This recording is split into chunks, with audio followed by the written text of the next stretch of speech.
Isang mapagpalang araw po sa ating lahat. Welcome back po sa ating 365 Daily Devotion with Pastor Russell Ocampo. So, ang topic po natin for today is paano tayo pinalalakas ng katapatan ng Diyos. At meron po itong concept na faithfulness. Faithfulness is the doctrine that God will always do what He has said and fulfill what He has promised. He never lies, never changes, and never fails.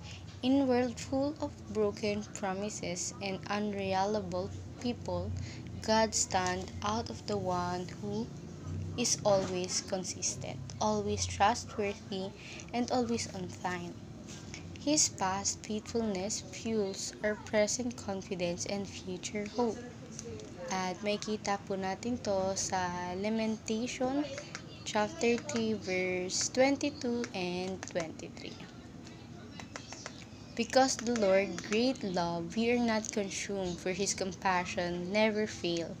They are new every morning, great is your faithfulness. Pag-ibigin mo, Yahweh, ay hindi magmamaliw. Kahabagan mo'y walang katapatan. Ito ay laging sariwa bawat umaga. Katapatan mo'y napakadakila. At ngayon naman po, i-share ko yung mga natutunan ko sa naging topics po natin for today. Simulan po natin sa teaching na ibinigay po sa atin ni Pastor Russell. So, first teaching po.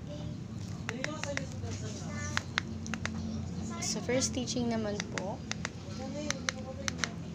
God is a promise keeper. So, ang Panginoon Kristo po, siya po yung kapag may pinangako siya, talagang tutuparin niya yung bagay na yun dahil siya ang Diyos na makapangyarihan sa lahat at alam natin na lahat ng bagay, lalo-lalo na yung mga bagay na pinangako niya ay kanyang ibibigay. Ngayon naman sa second teaching, God's faithfulness sustain us. So, yung pagiging faithful ng Panginoong Kristo sa ating kanyang mga anak, na-maintain niya yun nasustain niya sa atin yun sa pamamagitan ng pagbibigay kung ano man yung kahilingan natin sa Kanya. Ngayon naman, sa third teaching, God is unchanging, then, now, and forever. So, yung Panginoong Kristo, hindi siya nagbabago simula noon hanggang ngayon at magpakailanman, hindi siya magbabago. Siya pa rin yung Diyos na tagapagligtas ng bawat isa. Siya rin ang Diyos na mapagbigay sa lahat ng tao. Siya rin ang Diyos na Ama ng ating Panginoon. 'Di ba? So, hindi magbabago ang Panginoon Kristo, lalo na sa kung paano niya tayo i-treat bilang kanyang mga anak. Ngayon naman, sa application na tayo. First application, remember how God has been faithful in the past.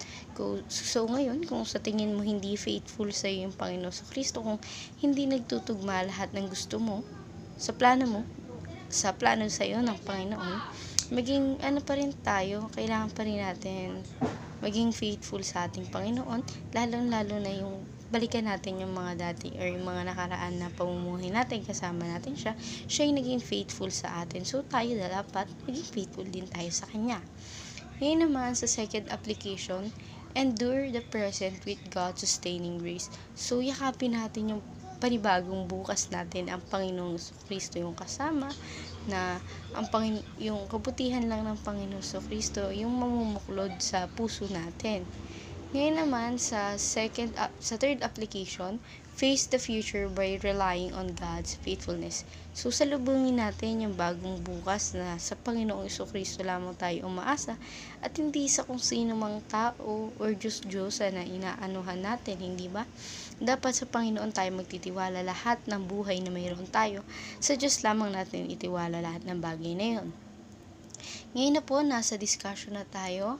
How has remembering God's faithfulness helped you to stay strong during trials? For me kasi, yung mga bagay na yun, challenges lang yun sa inyo ng Panginoon. Ginagawa niya lang yun para bigyan ka ng lesson at para makita niya kung gaano ka-faithful sa Panginoon.